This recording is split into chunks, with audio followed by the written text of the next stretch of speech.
We are hearing from a couple for the first time since their daughter's murder. I miss it, man. Tonight, they talk about the connection between their family and their young girl's suspected killer. 400 pages of documents reveal why federal agents searched several homes and businesses in central Kentucky.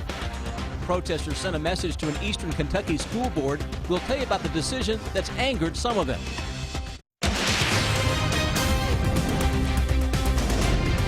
This is WKYT News at 11. Good evening. Tonight, a mother and father are talking about their daughter's murder just 1 month after she died. Gabby Doolin was found dead on November 14th, less than an hour after she disappeared during a youth football game at Allen County Scottsville High School. In an interview today, Doolin's parents discussed the man accused of killing Gabby and how they know him. WKYT's Monique Blair is at the live desk with our top story at 11. Monique? Brian and Amy Doolin say what's happened to them is still hard to believe. Brian Doolin graduated from Allen County Scottsville in 1995. 1 year later, Timothy Madden finished at the same school.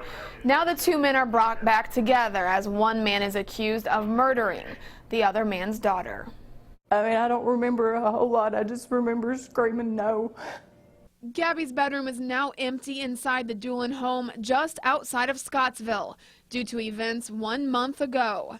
That's how it will stay. Her little friend came back down there and she said, "Amy, have you saw Gabby? I can't find her." Gabby Doolin's older brother was playing football when she went missing from the campus of Allen County Scottsville High School. The game stopped and everyone, including her father, searched high and low for the 7-year-old. Brian says he saw a lot of people during that search, but one face sticks out in particular. And I saw him walking up the fence at the ballpark. And it was dark, I couldn't tell who it was originally. And I hollered. I was asking a lot of people that night who they were. I thought he was helping me search. That man, Brian Doolin says, was Timothy Madden. Shortly after, Gabby's mom saw an ambulance and heard the horrible news. I hit my knees beside that bench and I said, "Please, God, please let her be okay."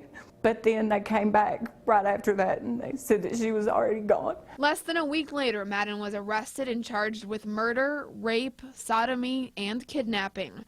The Doolins say Timothy had a daughter that cheered with Gabby. She'd been around him, at all the practices and the games.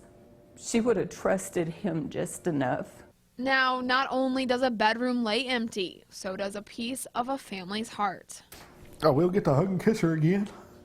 I know I will. Don't have no doubt. But I miss her, man. Now, investigators say they have DNA evidence linking Timothy Madden to Gabby Doolin's death. At the live desk, Monique Blair, WKYT.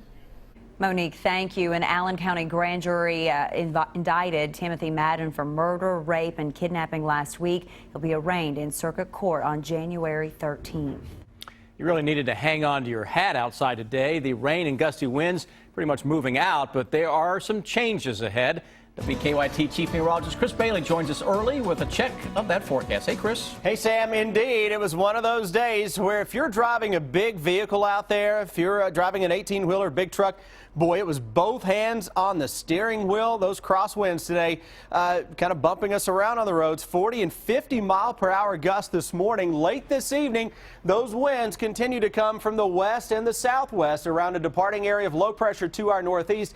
Any shower threat is now mainly confined to northern Kentucky, but the wind factor is going to be with us all night long. It's just not going to be as gusty as what we had this morning. Those current wind gusts across parts of central Kentucky, anywhere from 25 to 30 miles an hour. Look at London now, 33 mile per hour gusts. Moorhead still approaching 40 miles per hour with some of those gusts. Now, your Defender radar network with a couple of showers into northern Kentucky, but we've got the clouds into the mix as well. Those clouds may be awfully stubborn to get out of town overnight, and they're keeping temperatures upper 40s to low 50s into central Kentucky, still southeastern corner of the state. Boy, it's like pulling teeth to get some cooler air into the mountains. Up and at 'em tomorrow. Temperatures tomorrow afternoon. We may see a healthy spread from north to south with your thermometer from upper 40s north to mid 50s across the south. Coming up, we'll focus on the end of the week forecast that has a little touch of winter time.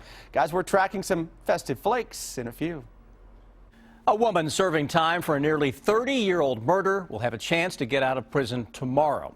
Karen Brown goes before the state parole board at 8 in the morning.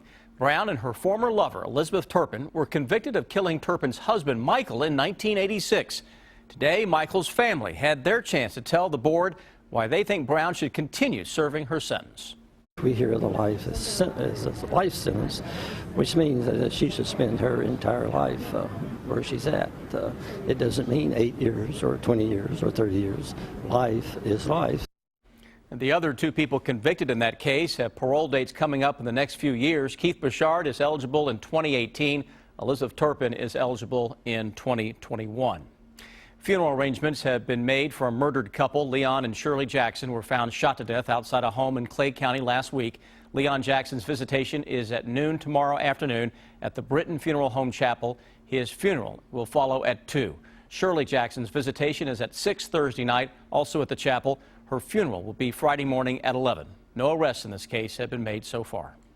A Central Kentucky Kroger remains closed tonight after a fire. A viewer shot this video of the fire at the Kroger on Brighton Park Boulevard in Frankfort this afternoon. Firefighters say strong winds caused the flames to spread, but they still managed to get them under control quickly. Firefighters estimate about 100 people were in the store. Many didn't realize what was happening.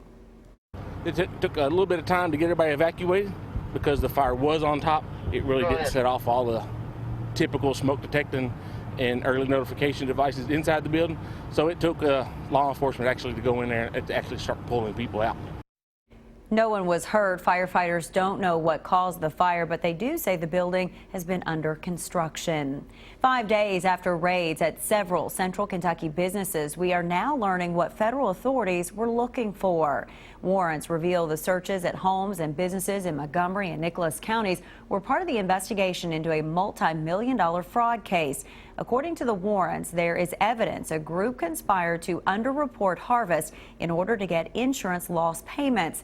The warrants say farmers, crop insurance agents and adjusters, and tobacco warehouse owners and employees were all involved. So far, no one has been charged. Parents and students gathered outside Johnson County's Board of Education today to protest a decision by the superintendent. Superintendent Tom Salyer issued a statement on Friday banning religion from school and school-related programs. It comes after the board received complaints about school plays using the words Christ and Jesus.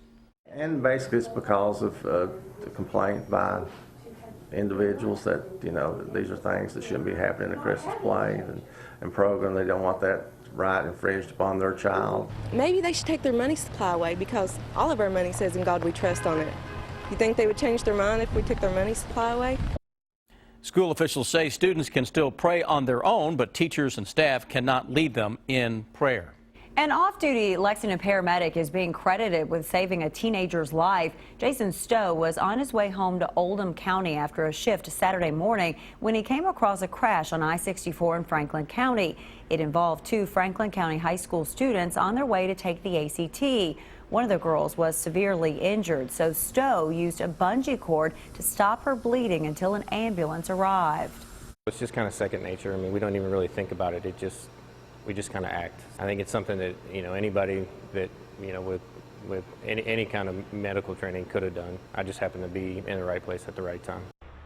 Stowe says he has talked to the girl's mother and plans to visit her at UK Hospital later this week.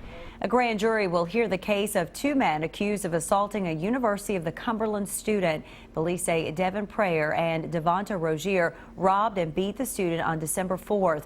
The victim had to undergo reconstructive surgery at the University of Tennessee Hospital.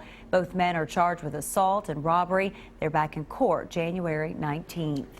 It looks like the scene out of an action movie. Deputies say two thieves rammed a truck into a fence in order to steal from a Madison County business. The break-in at Central Kentucky Truck and Trailer on Colonel Road was caught on video. And once inside, deputies say the pair stole another truck, one that shouldn't be hard to find. They stole a 05 Dodge white, had the big ram, big heavy bumpers, you know, they call them ranch hand bumpers on the front. Had a big exhaust, real loud truck. So, I mean, it's one of those you don't drive through the neighborhood at 12:30 at night, you'll wake up everybody, but you know, it's pretty recognizable. Deputies are still looking for the thieves. The stolen truck and damage to the business will cost about $30,000. Closing arguments were made today in the trial of a Baltimore police officer. William Porter is charged in the death of Freddie Gray. Gray died from a spinal cord injury he suffered while in police custody in April. His death set off days of protests and riots. As Craig Boswell shows us, the city is now bracing for a verdict. Officer William Porter faces 4 charges, including manslaughter and misconduct in the death of Freddie Gray. In closing arguments, the prosecution said Porter denied Gray medical care during the 45-minute police van ride when Gray suffered a fatal spinal injury. Freddie Gray asked for help, begged for help, asked for a medic, and Officer Porter, in the eyes of the state, did nothing to help him. The state also said Porter violated police policy by not securing Gray with a seatbelt. But 4 defense witnesses testified Porter acted as any reasonable officer would, and the defense says there is no evidence when Gray suffered the injury. In his own testimony, Porter said he didn't notice that Gray needed help until the 6th and final stop. He's relayed this information about Freddie Gray's need for medical care to his superiors. As the jury gets this case, the police commissioner has canceled all police leave, and the city of Baltimore has opened an emergency operations center to stay on top of any possible riots. Gray's death last April set off days of unrest. I think the police are better prepared to handle any situation now, but we hope that they don't have to do anything but just to do their daily job. The jury must decide each of the 4 charges unanimously. Craig Boswell, CBS News, Baltimore. William Porter faces up to 25 years in prison if convicted. A U.S. Army sergeant who walked away from his post in Afghanistan will be court-martialed. Bergdahl was captured and held by the Taliban for 5 years after he walked away in 2009. He faces several charges, including desertion. He'll be arraigned at Fort Bragg in North Carolina, but a date has not been set. Bill Cosby is firing back at 7 women who claim he sexually assaulted them. In a filing in federal court today, Cosby claims the women's claims of sexual misconduct against him are malicious, opportunistic, false, and defamatory. He's seeking an unspecified amount of monetary damages. A big night in Hollywood tonight. The latest Star Wars movie, The Force Awakens, had its world premiere. More than 5,000 invited guests had the chance to see the movie. Hundreds more fans gathered outside just to be a part of it. There was also extra police patrols to make sure that everyone stayed safe.